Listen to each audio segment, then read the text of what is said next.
Hello, everyone. Hello, I'm so excited that you guys are here. We are going to have a great workshop this evening. The name of this workshop is Unique Careers for Student Exploration. So we're going to talk about some different ways that you guys can use career exploration in your class, how to be more effective, and most importantly, give these students an opportunity to learn about careers that they maybe don't even know exist. So we're going to talk a lot about tips and tricks and some ideas that hopefully you guys can utilize in your own classrooms. So my name is April Clark. I'm the executive director and co-founder of a nonprofit program called Reach and Teach. Reach and Teach is an educational program where students can plan, promote, and execute a real concert on your school campus. We also have some other programs that we offer 100% free to teachers and students all across the United States. So be sure and check out our website. We provide tons of professional development to teachers just like you on a regular basis. So check back in, see what workshops we have coming up soon. And with that, we'll go ahead and jump right into it and get started. So we are going to start. I got to get my screen shared. Yes, here we go. We're going to start with this statement. You can't be what you don't know. That's a very simple statement for us to say, but this is really our motivating factor. This is what drives us through the Reach and Teach program. It really just to expose students to careers that they probably don't even know exist.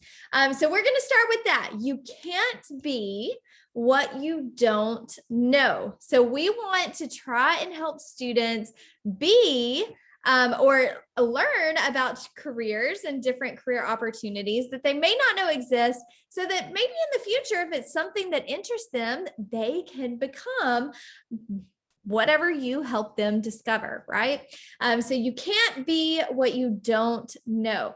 We're going to talk about 3 different things to help you guys hopefully help students become what they know, right? Or know more about what they could become. So 3 things we're going to talk about tonight. Number 1, learn. Encourage, number 2, and expose. So we're going to talk about these 3 different elements and ways that we can truly help students identify potential career paths that they may be interested in.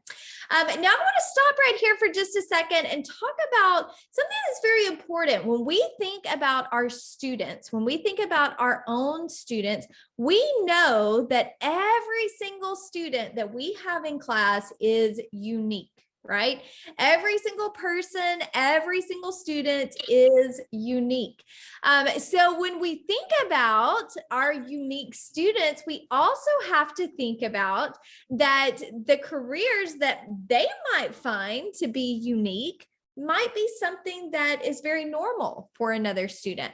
So saying unique careers is kind of a broad statement, but that means that we have to get to know our students, right? Every single student is different, and we have to get to know our students. We have to know what their interests, what their likes, what their hobbies, what their skills, what their talents are, so that we can help them learn about different career opportunities that they might find interesting to their career path. So first, we're going to talk about learn. And learn, surprise, surprise, is not for the students. Learn is actually for us, the teachers. We can't expose students to careers, or we can't encourage students to find careers or teach students about careers until we ourselves know about those career opportunities. I have to tell you, I'm a grown adult, right? I've had many different careers in my lifetime. But I can tell you, to this day, every single week, I am still learning about career opportunities that are out there. And I think that would be safe to say for every adult, that we're constantly learning about career opportunities that When we were in high school, we had no idea that they existed. So we have to have that continuous learning for us as educators so that we can make sure we are giving the right information, the best information, career opportunities for students. So how do we learn about different and unique careers that are out there for students? Well, the first thing is job shadow. A lot of times we think about as teachers, job shadowing is just for, that internship or that student teaching that we have to do before we get our teaching certificate. But that's not it. We need to constantly be job shadowing many different industries. If you teach math, or geometry, well, geometry is math, but if you teach in that career field, you have to go out and job shadow industry professionals that use geometry every single day so that you can learn more about those career opportunities and how to relate that information effectively to students. So I would encourage you as a teacher, every single summer or, every single year, pick a different industry and truly go out and job shadow the professionals that are in that industry. I guarantee you are going to discover so many different career opportunities that you didn't even know existed. And you can pass that information along to your students. It's also a great way to network and get involved in your communities, which is so important for educators. The second thing is field trips, not field trips for students, field trips for teachers.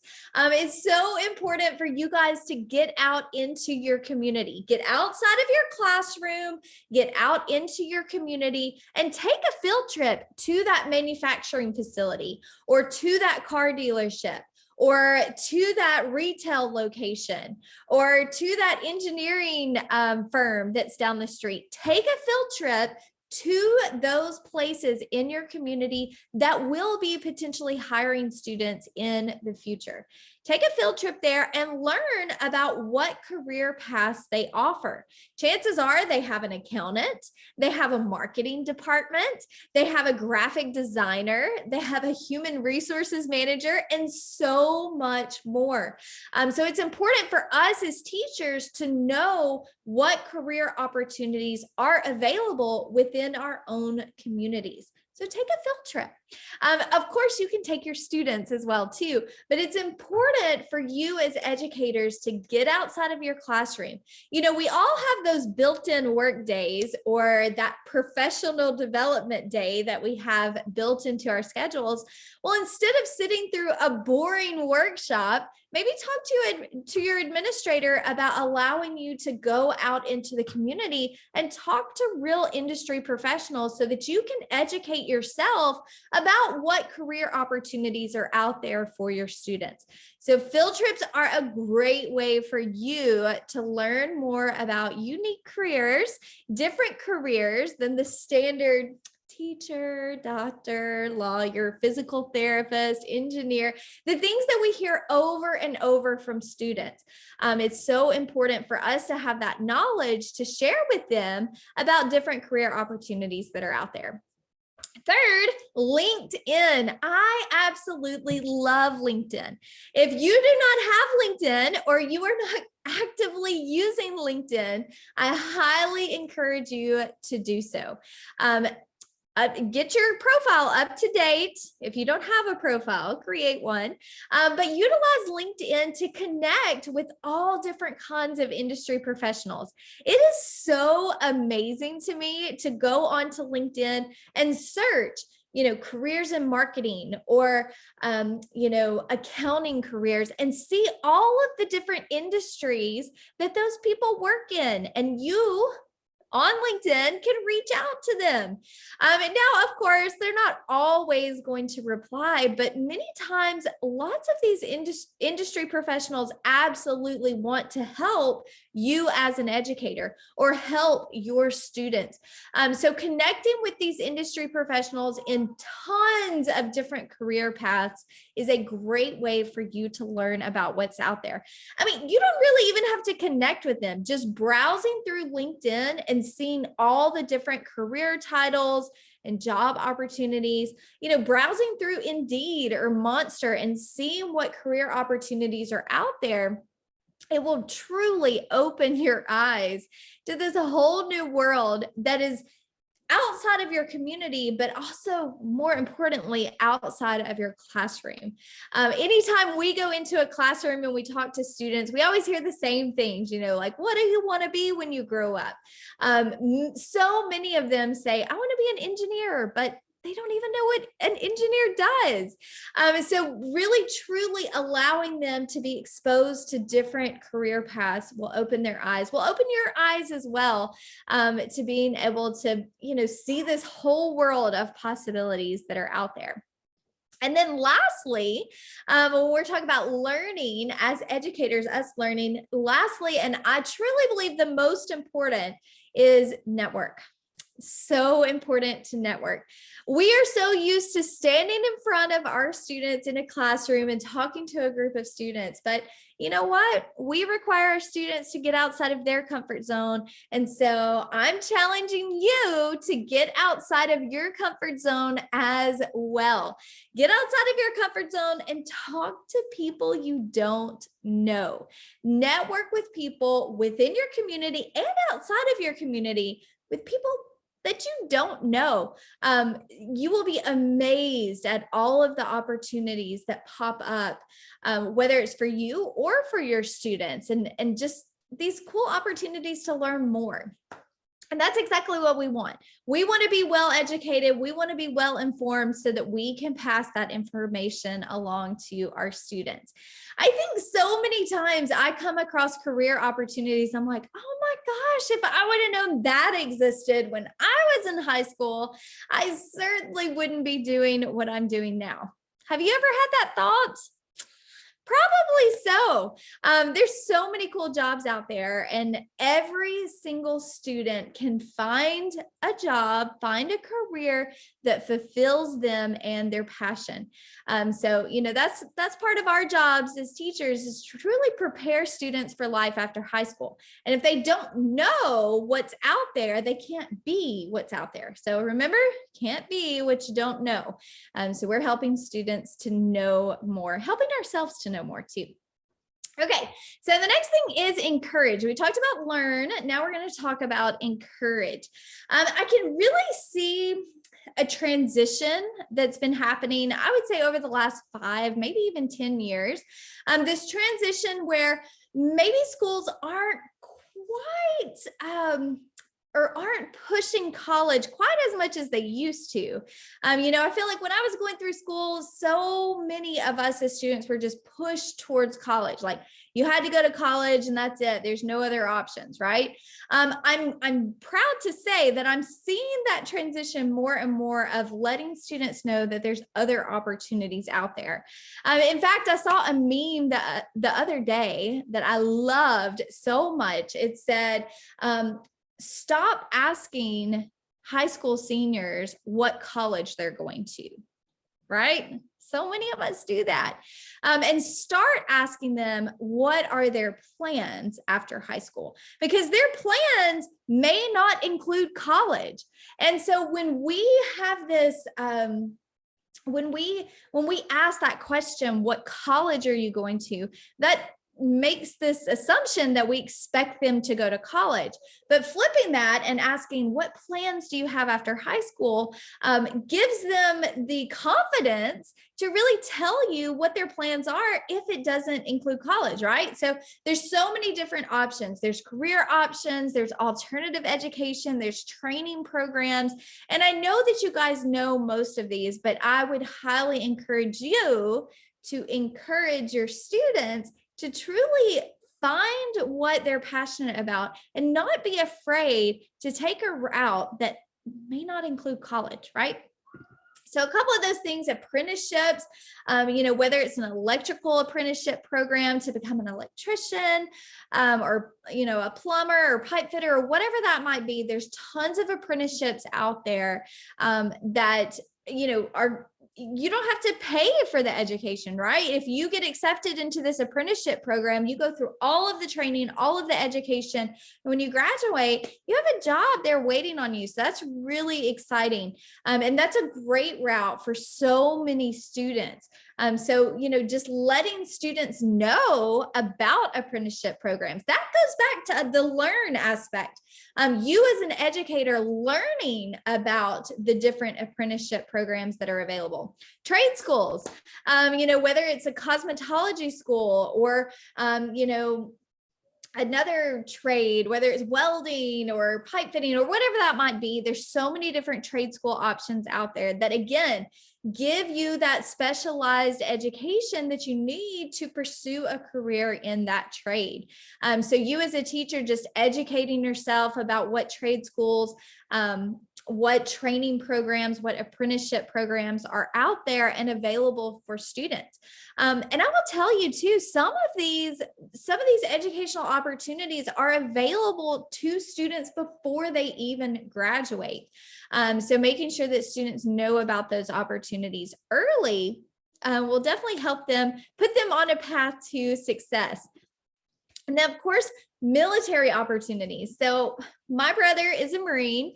I have a soft spot for the military. I think it's so important, but many times students just see the military as like, oh, boot camp, war, but there is so much more to the military. So many different job opportunities within the military, education opportunities, training opportunities.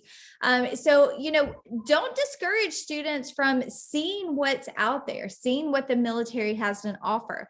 That option is a great option for so many students. And, I've been in schools before where they really kind of discouraged recruiters from coming to the school campus.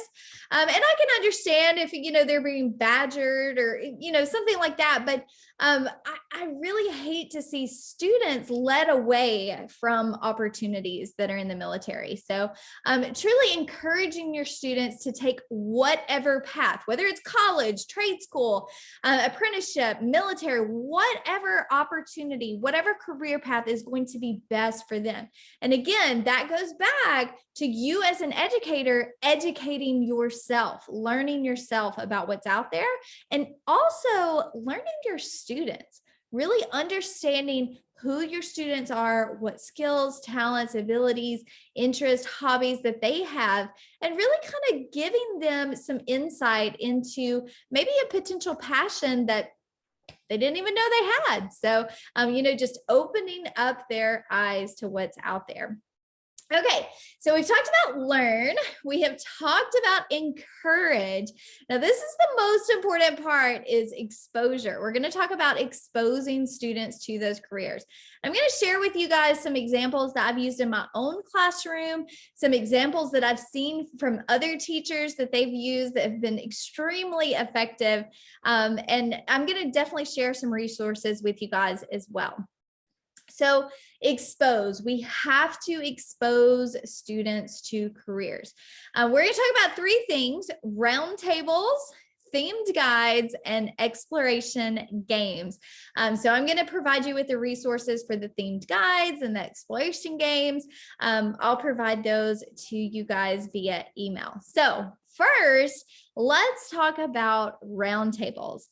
So when you've been to conferences in the past, chances are you've probably attended a roundtable session.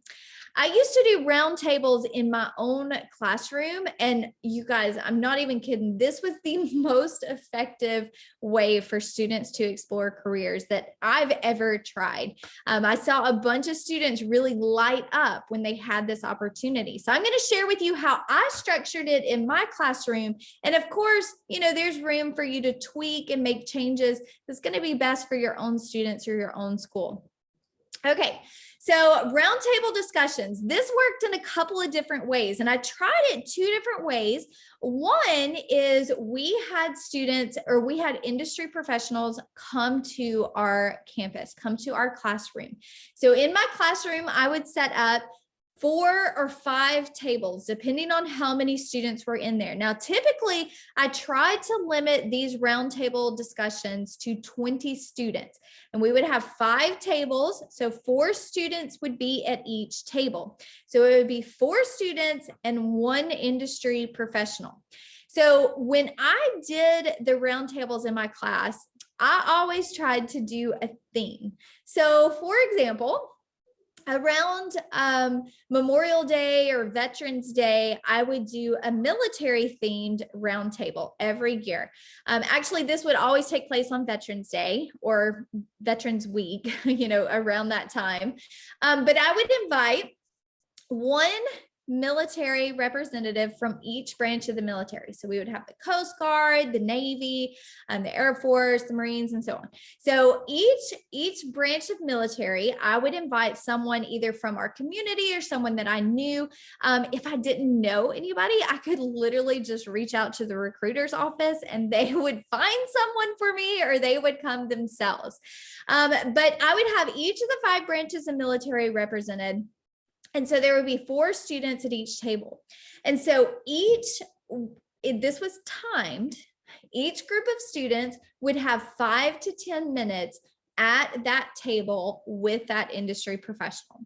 And so what we would do, typically it was 10 minutes because we want to make sure the industry professional had enough time to chat a little bit, but also answer questions. And so the way I had it structured is that industry professional would talk about 5 or 6 minutes about their career and any important information they felt like students should know about their career. So they would talk just a few minutes, and then the students were allowed to ask questions.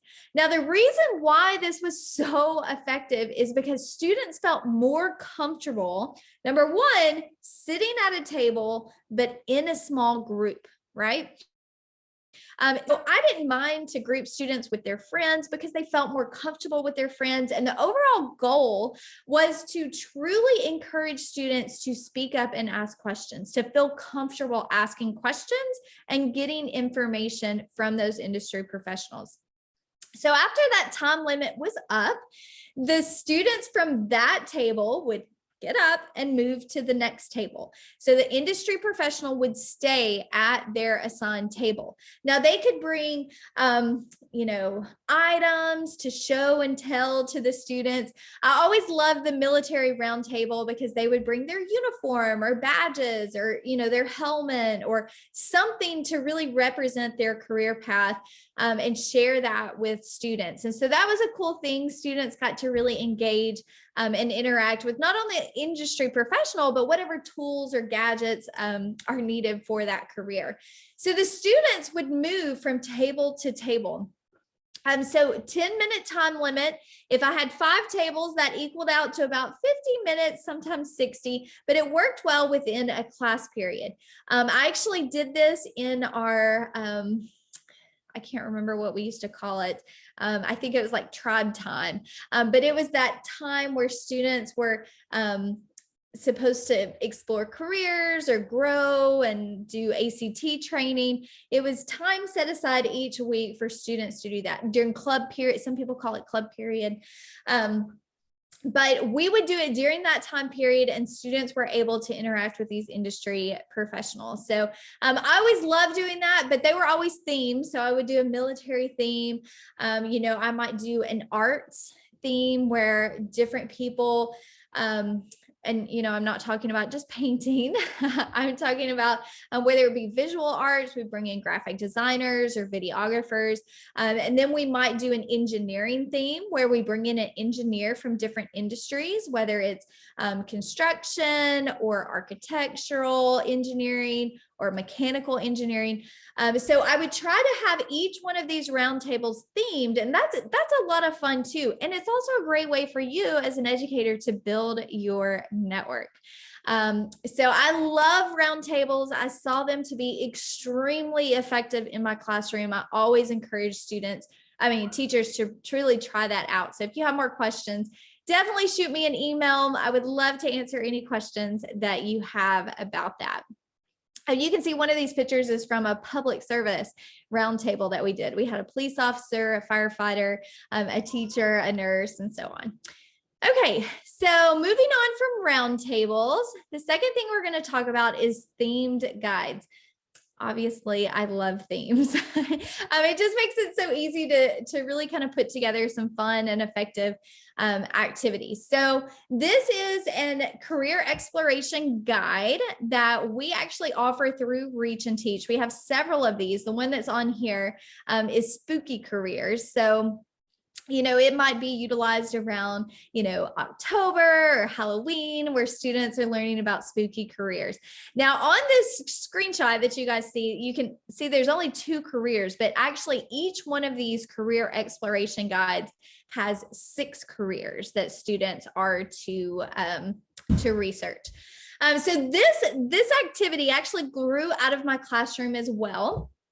One year during October, I had students researching different careers that didn't necessarily have something to do with Halloween, but were, kind of spooky. So things like crime scene investigator or ghost writer, like something that went along with the Halloween theme. Well, to my surprise, about 2 years after one of my students graduated, I actually ran into her at a Foodland buying groceries.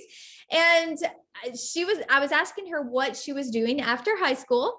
And she said she was actually going to college to study.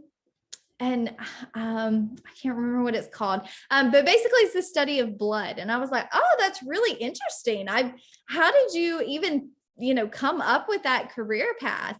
And she said, well, Miss Clark, it came from that Halloween activity that you did in class.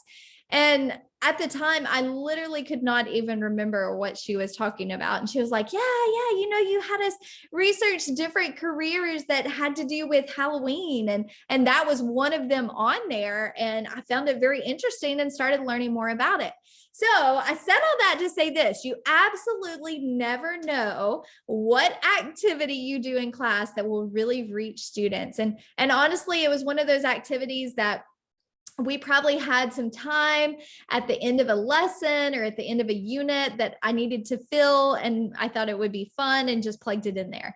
But that truly changed the trajectory of her life. She didn't really know what she wanted to do, but that small little assignment where she was researching different careers truly helped her decide what her future is. And she's actually about to graduate from college now. So that's exciting. But anyways, you can see on this table, like I mentioned, each guide has 6 careers listed. Students have to look up their average salary, required training and education, typical workday hours, duties and responsibilities. Where would you need to live to have this career? And would you enjoy this type of work? Why or why not? Now, students may not enjoy any of these careers, and that's totally okay. But chances are students may not have even known that these careers existed. So it's all about exposing them to potential career opportunities. Then the last page of this guide asks questions like, did any of this research surprise you? Would you consider pursuing one of these careers? What other careers did you discover while doing your research? I love that question, because inevitably, as students are doing the research, they're going to come across other careers too. So they might discover something there that they didn't realize either. And then we always require students to use a job search engine. We have Indeed or Monster listed to find an actual job listing, so that students can see exactly what jobs are out there, where they're located, what the title is, what is actually required of them to get hired, what company is it? So that's a really cool themed guide. We have one for spring, we have one for summer. I think we also have one for maybe Memorial Day or the 4th of July or something like that. There's several themed guides that we have available we would definitely be more than happy to share those with you guys as well, so we can share them via email. So the next thing we are going to talk about is a scavenger hunt that we have put together. And okay, I want to make sure this is right. Yeah.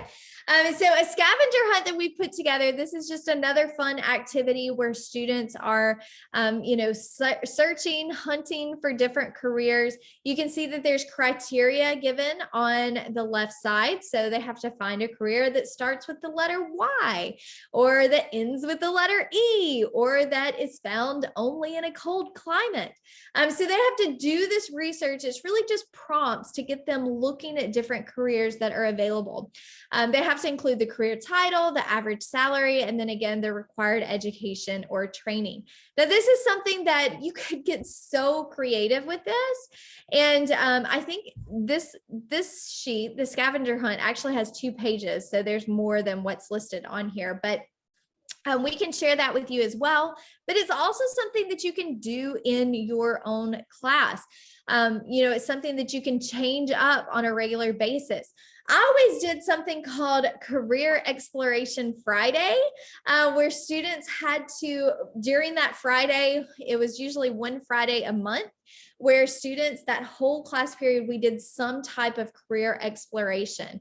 So even though I was teaching marketing, several different preps of marketing, we would always have this Career Exploration Friday where students could truly discover different careers that are out there. And so we would always change up the criteria on here. Another thing is the career exploration game. Again, it lists several career criteria on here.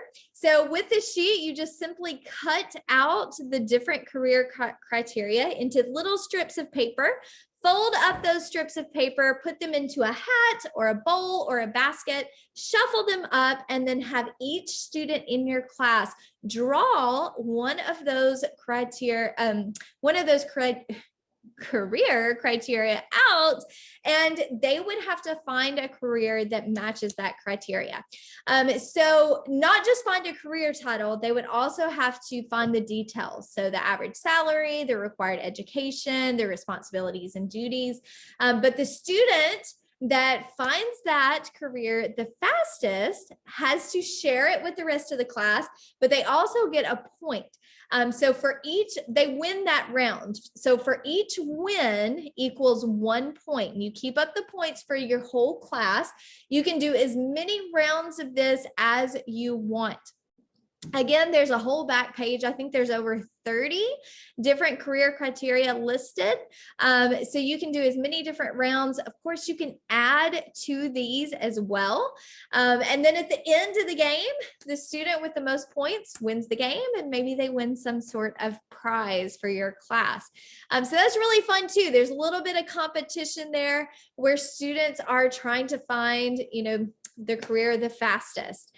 And they're having to find out, the different details and duties, and then also share that with the rest of the class. So that's a fun game to play with students as well. The last game that I want to share with you is another game where students are researching and finding different career paths. This one's called the Career Awards. So each student is given 6 minutes to find and research a career in each of the following categories. So you can see the categories that are listed here. You've got grossest career, hardest career, weirdest career, most fun, easiest, and funniest career. So each of these categories, 6 minutes each, students have to research and try to find what they believe to be the most fun career, or whatever category you have.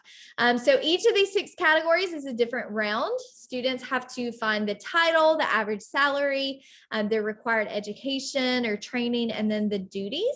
And then after after the 6 minutes, each student shares their career. So that's a really important part. So the students are sharing their career with the rest of the class.